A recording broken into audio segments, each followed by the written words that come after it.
محترم عزیز دوستو، السلام علیکم ورحمۃ اللہ وبرکاتہ۔ کیسے ہیں آپ لوگ؟ امید کرتے ہیں خیر و عافیت سے ہوں گے۔ اللہ تبارک و تعالی آپ کو خوش رکھے، شاد رکھے، آباد رکھے۔ پیاری دوستو، آج پھر ہم سورہ محمد کی اس سورہ کو لے کر حاضر ہوئے ہیں۔ اگر آپ لوگ ہمارے بتائی ہوئی اس سورہ محمد پر عمل کرتے رہیں گے تو انشاءاللہ تبارک و تعالی آپ کے تمام بگڑے کام بن جائیں گے۔ پیاری دوستو، آج کے اس وقت میں ہر انسان کسی نہ کسی پریشانیوں میں مبتلا ہے۔ ہر انسان سکون چاہتا ہے۔ قرآن مقدس کی ایسی بابرکت کتاب ہے جس میں اللہ تعالیٰ نے تمام پریشانیوں کا علم رکھا ہے۔ قرآن پاک کے اندر تمام روحانی جسمانی بیماریوں کے لیے نسخہ شفا ہے۔ محترم عزیز دوستو، آج ہم قرآن مقدس کی بابرکت سورہ یعنی کہ جس سورت کا نام ہمارے آقا حضرت محمد مصطفیٰ صلی اللہ تعالی علیہ وسلم کے نام پاک سے منسوب ہے، یعنی کہ سورہ محمد پڑھنے اور سننے کے بارے میں جانتے ہیں کہ اس کے پڑھنے کے فائدے کیا کیا ہیں۔ اگر کوئی شخص سورہ محمد کو پڑھنے کی عادت بنا لیتا ہے، اگر پڑھنا نہیں آتا ہے تو سننے کی عادت بنا لیتا ہے، تو اللہ تعالیٰ اس بابرکت سورہ کی برکت سے اللہ تعالیٰ بے شمار عزت سے نوازے گا۔ اگر کسی شخص کے اوپر کوئی ایسی مشکل پیش آ جائے جس کا کوئی حل نظر نہیں آتا ہو، وہ شخص پوری طریقے سے اس مشکل میں پھنس گیا ہو، اس وقت اس شخص کو چاہیے کہ چند روز تک روزانہ سورہ محمد کی تلاوت کر لیا کریں یا پھر سن لیا کریں۔ اللہ تبارک و تعالیٰ اس بابرکت سورہ کی برکت سے اس کی تمام پریشانیوں کو دور فرما دے گا۔ اگر کسی شخص سے آپ کی دشمنی ہو اور اسے آپ کو کچھ خطرہ ہو، یعنی کہ آپ کو پریشانی ہو، اس کو چاہیے کہ روزانہ سورہ محمد کی تلاوت کر لیا کریں یا پھر آپ سن لیا کریں۔ اللہ تبارک و تعالیٰ آپ کو اور آپ کے دشمن سے محفوظ فرمائے گا۔ آپ اس بابرکت سورہ کو اپنے گھر میں برکت کے لیے، اپنے مکان میں برکت کے لیے، اپنے رزق میں برکت کے لیے بھی روزانہ بھی اس کو سن سکتے ہیں اور پڑھ بھی سکتے ہیں، کیونکہ قرآن پاک سے بے شمار برکتیں اور فائدے حاصل ہوتے ہیں۔ پیاری دوستو، سورہ سننے سے پہلے ایک حدیث پاک سن لیجئے۔ انما الاعمال بالنیات، عمل کا دار و مدار نیتوں پر ہوتا ہے۔ جیسی آپ کی نیت ہوگی اللہ رب العزت آپ کو ویسا ہی اجر عطا فرمائے گا۔ تو آئیے دوستو اس بابرکت سورہ کو سن لیتے ہیں، کیونکہ ہمارا کام ہے آپ کو سورتوں کی صحیح اور سچ فضیلتیں بتائیں۔ پیارے دوستو، آپ کے گھر میں کوئی بھی پریشانی ہوگی، اگر آپ اس مقصد کو اپنے دل میں رکھ لیں گے انشاءاللہ وہ تمام پریشانیاں آپ کی ختم ہو جائیں گی۔ اور پیارے دوستو، اب اس ویڈیو کو زیادہ لمبا نہ کرتے ہوئے ہم سن لیتے ہیں سورہ محمد۔ اور آپ سے گزارش ہے، ابھی تک آپ لوگوں نے اس ویڈیو کو لائک نہیں کیا ہے تو اس ویڈیو کو ایک لائک کریں اور چینل کو سبسکرائب کریں، اور ثواب کی نیت سے اسے تمام لوگوں میں شیئر بھی کریں تاکہ آپ بھی ثواب کے مستحق ہوں۔ تو آئیے دوستو اب ہم آپ کو سنا دیتے ہیں سورہ محمد۔ بسم اللہ الرحمن الرحیم۔ الذين كفروا وصدوا عن سبيل الله أضل أعمالهم والذين آمنوا وعملوا الصالحات وآمنوا بما نزل على محمد وهو الحق من ربهم كفر عنهم سيئاتهم وأصلح بالهم ذلك بأن الذين كفروا اتبعوا الباطل وأن الذين آمنوا اتبعوا الحق من ربهم كذلك يضرب الله للناس أمثالهم فإذا لقيتم الذين كفروا فضرب الرقاب حتى إذا أثخنتمهم فشدوا الوثاق فإما منا بعد وإما فداء حتى تدع الحرب أوزارها ذلك ولو يشاء الله لانتصر منهم ولكن ليبلو بعضكم ببعض والذين قتلوا في سبيل الله فلن يضل أعمالهم سيهديهم ويصلح بالهم ويدخلهم الجنة عرفها لهم يا أيها الذين آمنوا إن تنصروا الله ينصركم ويثبت أقدامكم والذين كفروا فتعسى لهم وأضل أعمالهم ذلك بأنهم كرهوا ما أنزل الله فأحبط أعمالهم أفلم يسيروا في الأرض فينظر كيف كان عاقبة الذين من قبلهم دمر الله عليهم وللكافرين أمثالها ذلك بأن الله مولى الذين آمنوا وأن الكافرين لا مولى لهم إن الله يدخل الذين آمنوا وعملوا الصالحات جنات تجري من تحتها الأنهار والذين كفروا يتمتعون ويأكلون كما تأكل الأنعام والنار مثوى لهم وكائن من قرية هي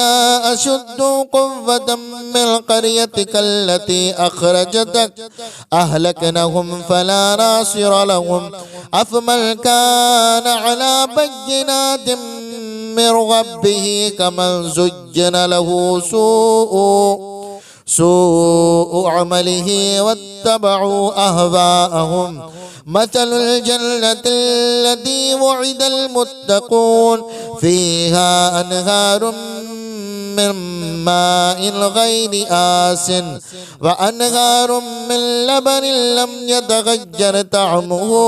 وأنهار من خمر لذة للشاربين وأنهار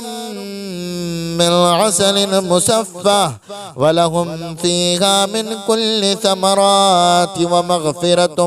من ربهم كمن هو خالد في النار وسقوا ماء حميما فقطع أمعاءهم ومنهم من يستمع إليك حتى إذا خرجوا من عندك قالوا للذين أوتوا العلم ماذا قال آنفا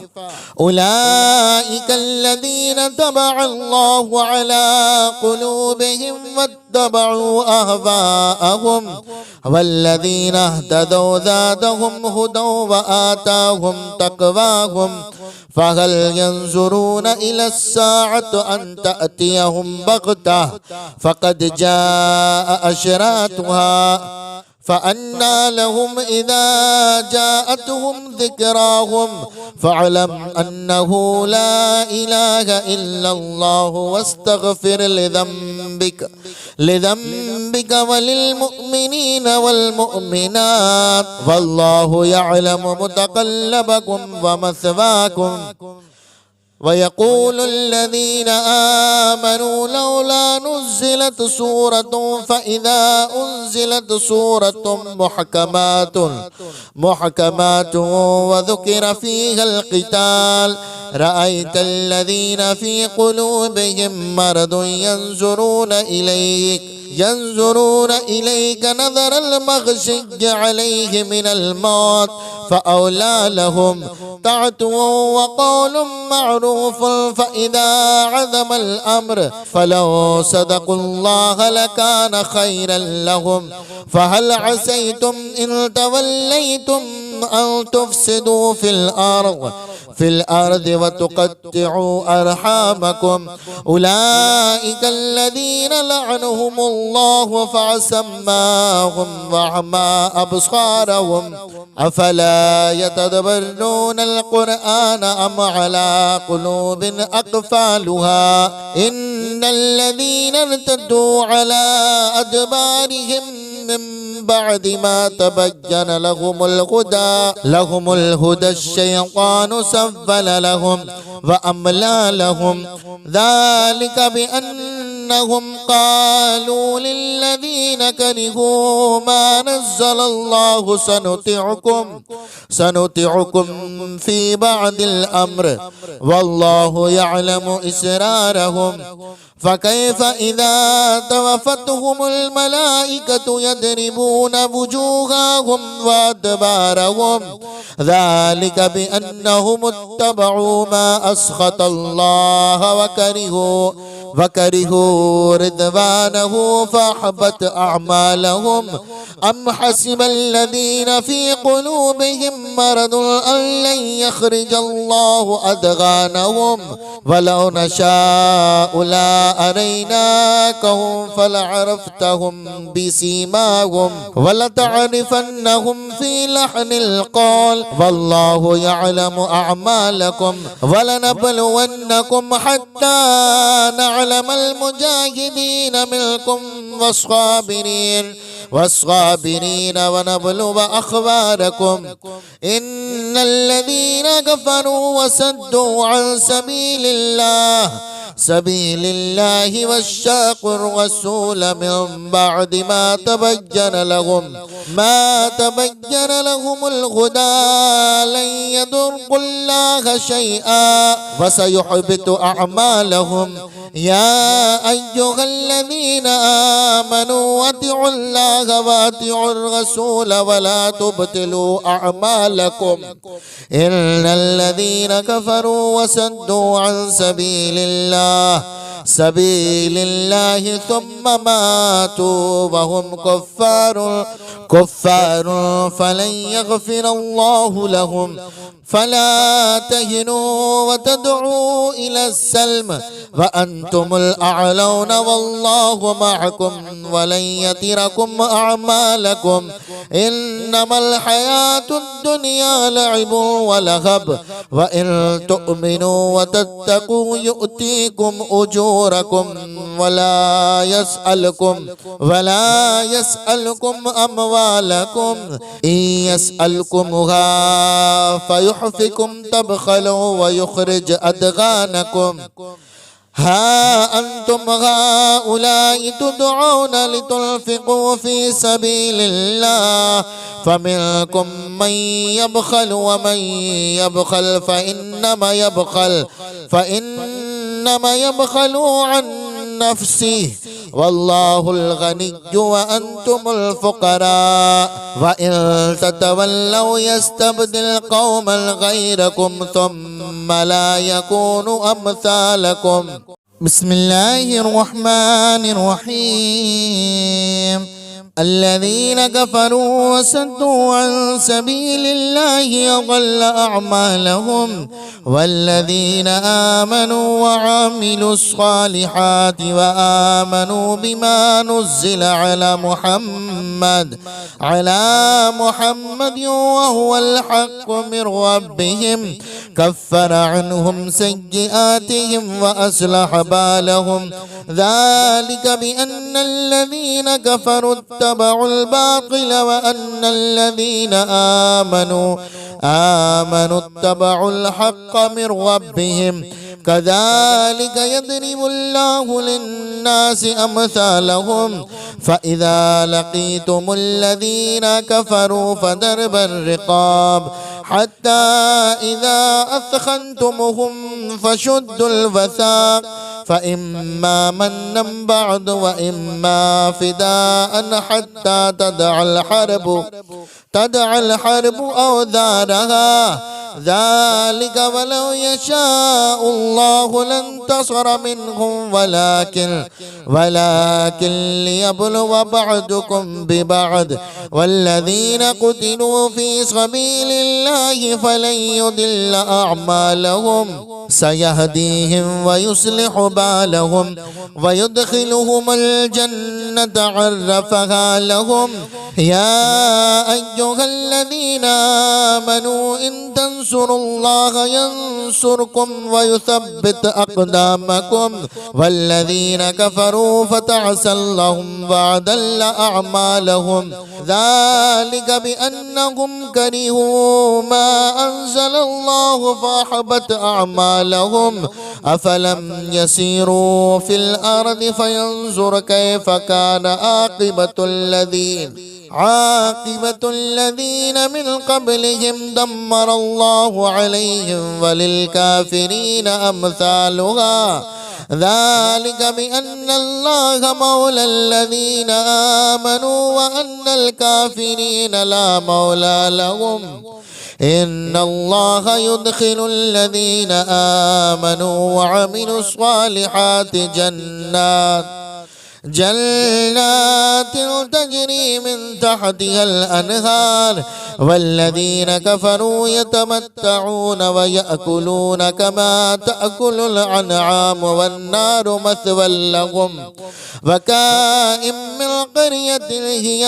أشد قوة من قريتك التي أخرجتك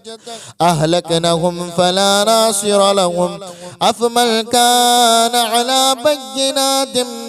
من ربه كمن زين له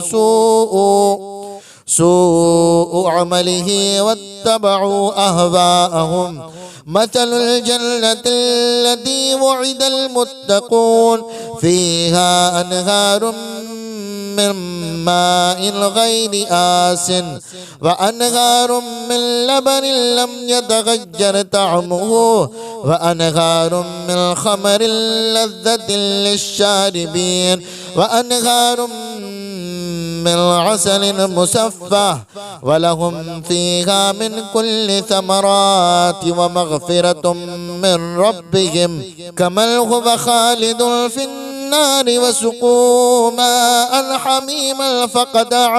أمعاءهم ومنهم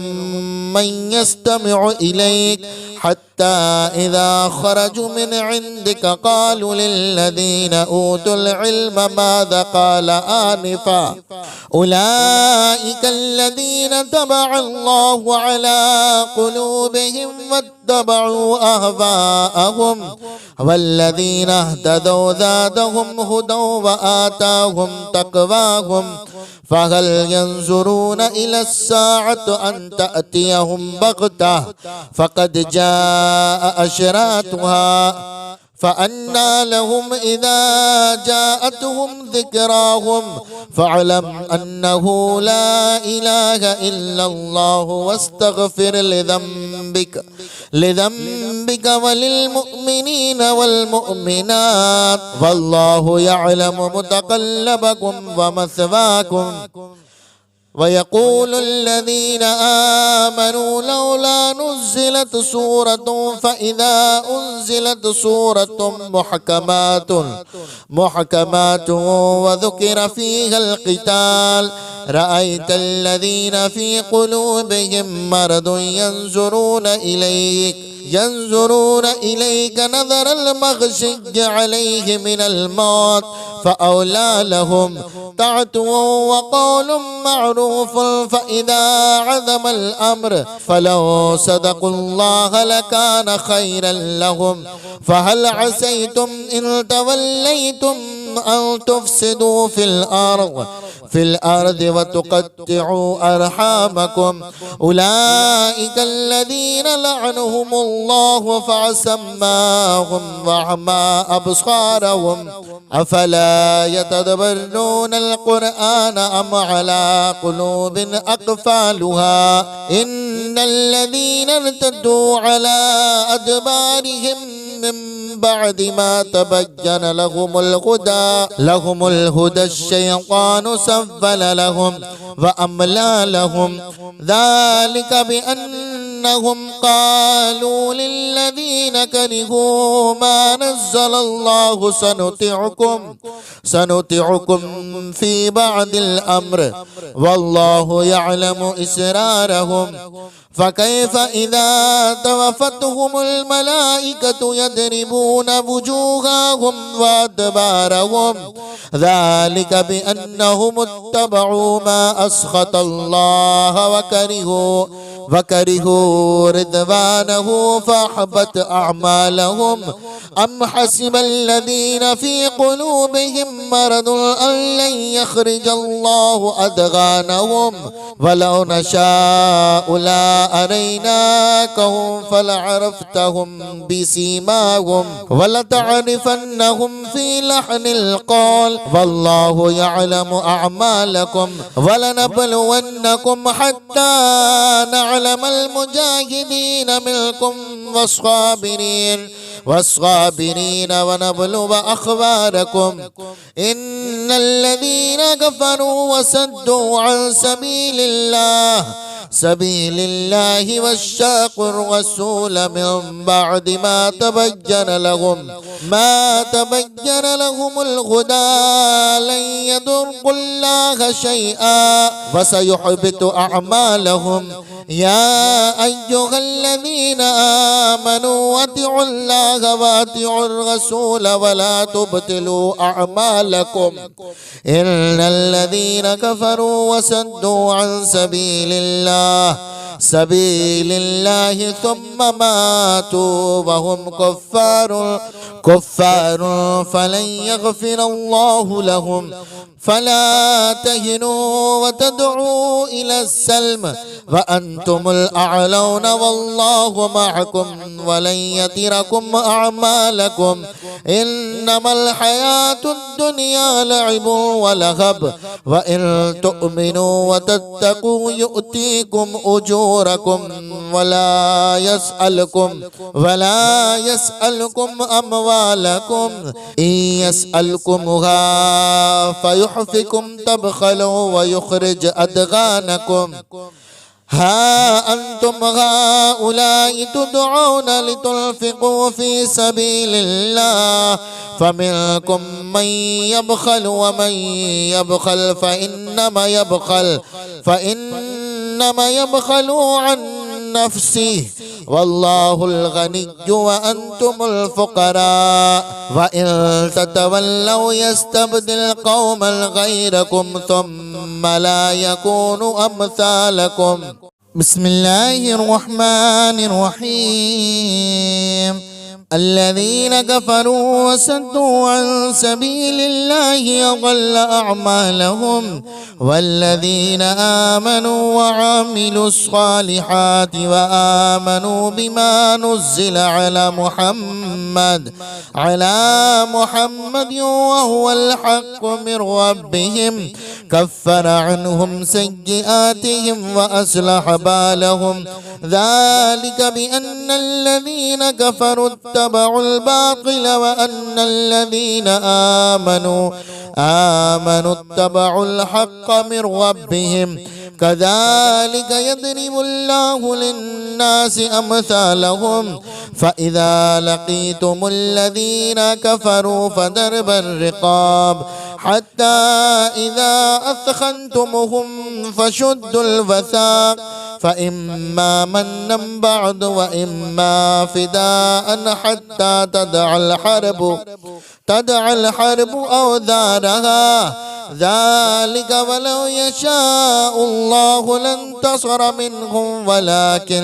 ولكن ليبلو بعضكم ببعض والذين قتلوا في سبيل الله فلن يضل أعمالهم سيهديهم ويصلح بالهم ويدخلهم الجنة عرفها لهم يا أيها الذين آمنوا إن تنصروا الله ينصركم ويثبت أقدامكم والذين كفروا فتعسى لهم وأضل أعمالهم ذلك بأنهم كرهوا ما أنزل الله فأحبط أعمالهم أفلم يسيروا في الأرض فينظر كيف كان عاقبة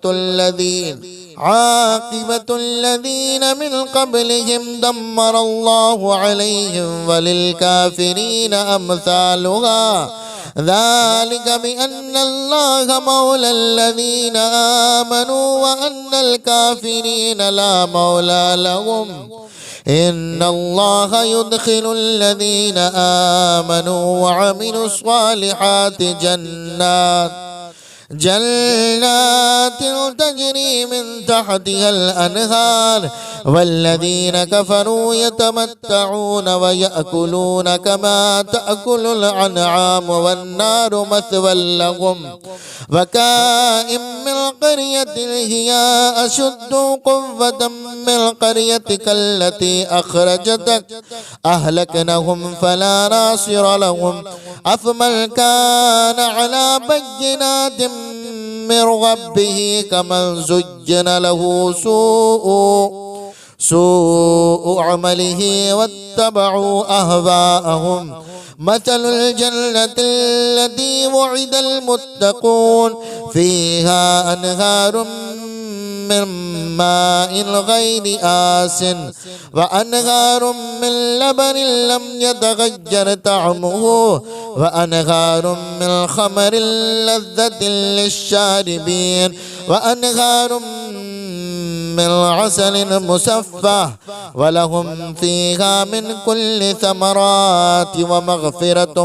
من ربهم كمن هو خالد في النار وسقوا ماء حميما فقطع أمعاءهم ومنهم من يستمع إليك حتى إذا خرجوا من عندك قالوا للذين أوتوا العلم ماذا قال آنفا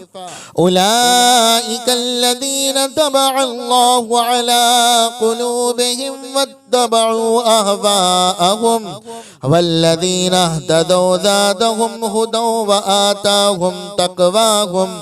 فهل ينظرون إلى الساعة أن تأتيهم بغتة فقد جاء أشراتها فأنى لهم إذا جاءتهم ذكراهم فاعلم أنه لا إله إلا الله واستغفر لذنبك وللمؤمنين والمؤمنات والله يعلم متقلبكم ومثواكم ويقول الذين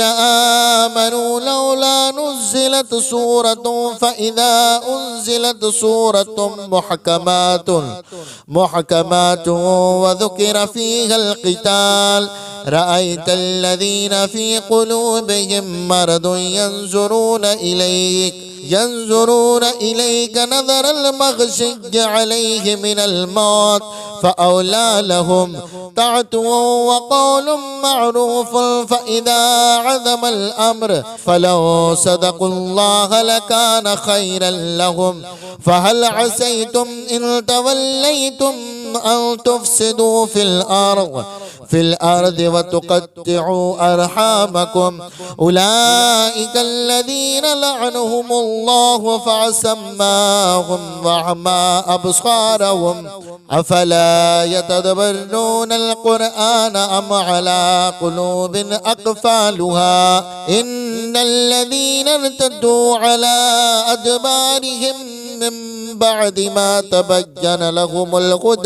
لهم الهدى الشيطان سفل لهم وأملى لهم ذلك بأن أنهم قالوا للذين كرهوا ما نزل الله سنطيعكم في بعض الأمر والله يعلم إسرارهم فكيف إذا توفتهم الملائكة يضربون وجوههم وأدبارهم ذلك بأنهم اتبعوا ما أسخط الله وكرهوا رضوانه فأحبط أعمالهم أم حسب الذين في قلوبهم مرض أن لن يخرج الله أضغانهم ولو نشاء لأريناكهم فلعرفتهم بسيماهم ولتعرفنهم في لحن القول والله يعلم أعمالكم ولنبلونكم حتى نعلم المجاهدين منكم والصابرين ونبلو أخباركم إن الذين كفروا وصدوا عن سبيل الله واشاقوا الرسول من بعد ما تبين لهم الهدى لن يضروا الله شيئا وسيحبط أعمالهم يا أيها الذين آمنوا أطيعوا الله وأطيعوا الرسول ولا تبطلوا أعمالكم إن الذين كفروا وصدوا عن سبيل الله ثم ماتوا وهم كفار فلن يغفر الله لهم فلا تهنوا وتدعوا إلى السلم وأنتم الأعلون والله معكم ولن يتركم أعمالكم إنما الحياة الدنيا لعب ولهب وإن تؤمنوا وتتقوا يؤتيكم أجوركم ولا يسألكم أموالكم إن يسألكمها فيحفكم تبخلوا ويخرج أضغانكم ها أنتم هؤلاء تدعون لتنفقوا في سبيل الله فمنكم من يبخل ومن يبخل فإنما يبخل عن نفسه والله الغني وأنتم الفقراء وإن تتولوا يستبدل قوما غيركم ثم لا يكونوا أمثالكم بسم الله الرحمن الرحيم الذين كفروا وصدوا عن سبيل الله أضل أعمالهم والذين آمنوا وعملوا الصالحات وآمنوا بما نزل على محمد وهو الحق من ربهم كفر عنهم سيئاتهم وأصلح بالهم ذلك بأن الذين كفروا اتبعوا الباطل وأن الذين آمنوا اتبعوا الحق من ربهم كذلك يضرب الله للناس أمثالهم فإذا لقيتم الذين كفروا فضرب الرقاب حتى إذا أثخنتمهم فشدوا الوثاق فإما منا بعد وإما فداء حتى تدع الحرب أوزارها ذلك ولو يشاء الله لانتصر منهم ولكن ليبلو بعضكم ببعض والذين قتلوا في سبيل الله فلن يضل أعمالهم سيهديهم ويصلح بالهم ويدخلهم الجنة عرفها لهم يا أيها الذين آمنوا إن تنصروا الله ينصركم ويثبت أقدامكم والذين كفروا فتعسى لهم وأضل أعمالهم ذلك بأنهم كرهوا ما أنزل الله فأحبط أعمالهم أفلم يسيروا في الأرض فينظر كيف كان عاقبة الذين من قبلهم دمر الله عليهم وللكافرين أمثالها ذلك بأن الله مولى الذين آمنوا وأن الكافرين لا مولى لهم إن الله يدخل الذين آمنوا وعملوا الصالحات جنات تجري من تحتها الأنهار والذين كفروا يتمتعون ويأكلون كما تأكل الأنعام والنار مثوى لهم وكائن من قرية هي أشد قوة من قريتك التي أخرجتك أهلكناهم فلا ناصر لهم أفمن كان على بينات من ربه كمن زين له سوء عمله واتبعوا أهواءهم مثل الجنة التي وعد المتقون فيها أنهار من ماء غير آسن وأنهار من لبن لم يتغير طعمه وأنهار من خمر لذة للشاربين وأنهار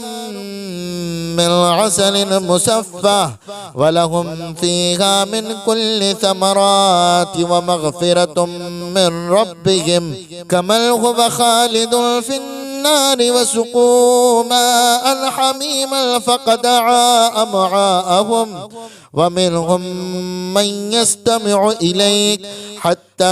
إذا خرجوا من عندك قالوا للذين أوتوا العلم ماذا قال آنفا أولئك الذين طبع الله على قلوبهم واتبعوا أهواءهم والذين اهتدوا زادهم هدى وآتاهم تقواهم فهل ينظرون إلى الساعة أن تأتيهم بغتة فقد جاء أشراطها فأنى لهم إذا جاءتهم ذكراهم فاعلم أنه لا إله إلا الله واستغفر لذنبك وللمؤمنين والمؤمنات والله يعلم متقلبكم ومثواكم ويقول الذين آمنوا لولا نزلت سورة فإذا أنزلت سورة محكمات وذكر فيها القتال رأيت الذين في قلوبهم مرض ينظرون إليك نظر المغشي عليه من الموت فأولى لهم طاعة وقول معروف فإذا عزم الأمر فلو صدقوا الله لكان خيرا لهم فهل عسيتم إن توليتم أن تفسدوا في الأرض وتقطعوا أرحامكم أولئك الذين لعنهم الله فعصماهم وعمى أبصارهم أفلا يتدبرون القرآن أم على قلوب أقفالها إن الذين ارتدوا على أدبارهم من بعد ما تبين لهم الهدى الشيطان سول لهم وأملى لهم ذلك بأن أنهم قالوا للذين كرهوا ما نزل الله سنطيعكم في بعض الأمر والله يعلم إسرارهم فكيف إذا توفتهم الملائكة يضربون وجوههم وأدبارهم ذلك بأنهم اتبعوا ما أسخط الله وكرهوا رضوانه فأحبط أعمالهم أم حسب الذين في قلوبهم مرض أن لن يخرج الله أضغانهم ولو نشاء لأريناكهم فلعرفتهم بسيماهم ولتعرفنهم في لحن القول والله يعلم أعمالكم ولنبلونكم حتى نعلم المجاهدين منكم والصابرين ونبلو أخباركم إن الذين كفروا وصدوا عن سبيل الله واشاقوا الرسول من بعد ما تبين لهم الهدى لن يضروا الله شيئا وسيحبط أعمالهم يا أيها الذين آمنوا أطيعوا الله وأطيعوا الرسول ولا تبطلوا أعمالكم إن الذين كفروا وصدوا عن سبيل الله ثم ماتوا وهم كفار فلن يغفر الله لهم فلا تهنوا وتدعوا إلى السلم وأنتم الأعلون والله معكم ولن يتركم أعمالكم إنما الحياة الدنيا لعب ولهب وإن تؤمنوا وتتقوا يؤتيكم أجوركم ولا يسألكم أموالكم إن يسألكمها فيحفكم تبخلوا ويخرج أضغانكم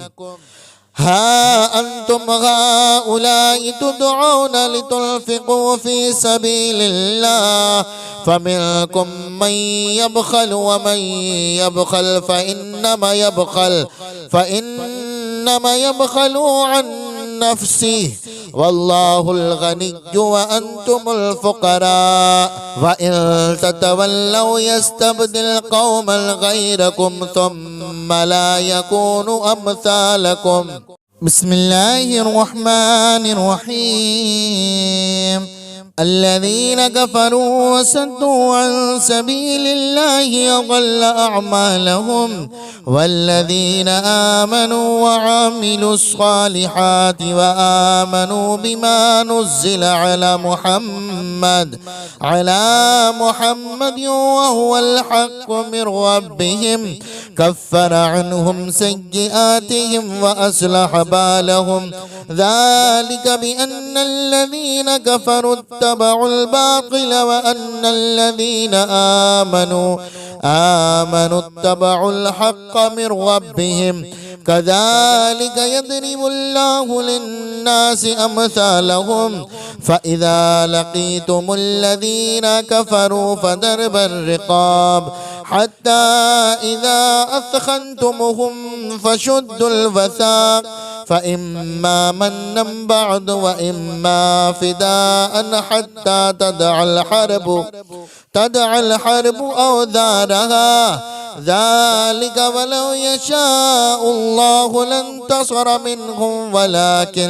ولكن ليبلو بعضكم ببعض والذين قتلوا في سبيل الله فلن يضل أعمالهم سيهديهم ويصلح بالهم ويدخلهم الجنة نتعرفها لهم يا أيها الذين آمنوا إن تنصروا الله ينصركم ويثبت أقدامكم والذين كفروا فتعسى لهم وأضل أعمالهم ذلك بأنهم كرهوا ما أنزل الله فأحبط أعمالهم أفلم يسيروا في الأرض فينظر كيف كان عاقبة الذين من قبلهم دمر الله عليهم وللكافرين أمثالها ذلك بأن الله مولى الذين آمنوا وأن الكافرين لا مولى لهم إن الله يدخل الذين آمنوا وعملوا الصالحات جنات تجري من تحتها الأنهار والذين كفروا يتمتعون ويأكلون كما تأكل الأنعام والنار مثوى لهم وكائن من قرية هي أشد قوة من قريتك التي أخرجتك أهلكناهم فلا ناصر لهم أفمن كان على بينات من ربه كمن زين له سوء عمله واتبعوا أهواءهم مثل الجنة التي وعد المتقون فيها أنهار من ماء غير آسن وأنهار من لبن لم يتغير طعمه وأنهار من خمر لذة للشاربين وأنهار من عسل مصفى ولهم فيها من كل ثمرات ومغفرة من ربهم كمن هو خالد في النار وسقوا ماء حميما فقطع أمعاءهم ومنهم من يستمع إليك حتى إذا خرجوا من عندك قالوا للذين أوتوا العلم ماذا قال آنفا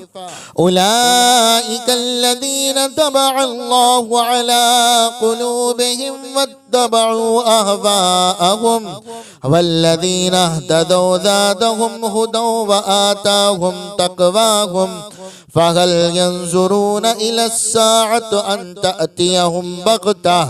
فقد جاء أشراطها فأنى لهم إذا جاءتهم ذكراهم فاعلم أنه لا إله إلا الله واستغفر لذنبك وللمؤمنين والمؤمنات والله يعلم متقلبكم ومثواكم ويقول الذين آمنوا لولا نزلت سورة فإذا أنزلت سورة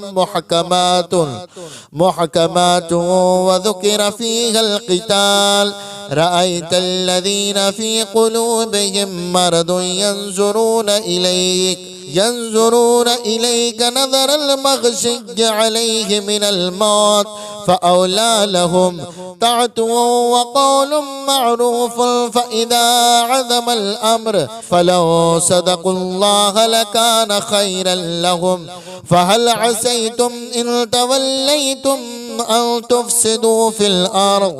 الأرض وتقطعوا أرحامكم أولئك الذين لعنهم الله فعصماهم وأعمى أبصارهم أفلا يتدبرون القرآن أم على قلوب أقفالها إن الذين ارتدوا على أدبارهم من بعد ما تبين لهم الهدى الشيطان سول لهم وأملى لهم ذلك بأن أنهم قالوا للذين كرهوا ما نزل الله سنطيعكم في بعض الأمر والله يعلم إسرارهم فكيف إذا توفتهم الملائكة يضربون وجوههم وأدبارهم ذلك بأنهم اتبعوا ما أسخط الله وكرهوا رضوانه فأحبط أعمالهم أم حسب الذين في قلوبهم مرض أن لن يخرج الله أضغانهم ولو نشاء لأريناكهم فلعرفتهم بسيماهم ولتعرفنهم في لحن القول والله يعلم أعمالكم ولنبلونكم حتى نعلم المجاهدين منكم والصابرين ونبلو أخباركم إن الذين كفروا وصدوا عن سبيل الله واشاقوا الرسول من بعد ما تبين لهم الهدى لن يضروا الله شيئا وسيحبط أعمالهم يا أيها الذين آمنوا أطيعوا الله وأطيعوا الرسول ولا تبطلوا أعمالكم إن الذين كفروا وصدوا عن سبيل الله ثم ماتوا وهم كفار فلن يغفر الله لهم فلا تهنوا وتدعوا إلى السلم وأنتم الأعلون والله معكم ولن يتركم أعمالكم إنما الحياة الدنيا لعب ولهب وإن تؤمنوا وتتقوا يؤتيكم أجوركم ولا يسألكم أموالكم إن يسألكمها فيحفكم تبخلوا ويخرج أدغانكم ها أنتم هؤلاء تدعون لتنفقوا في سبيل الله فمنكم من يبخل ومن يبخل فإنما يبخل عن نفسه والله الغني وأنتم الفقراء وإن تتولوا يستبدل قوما غيركم ثم لا يكونوا أمثالكم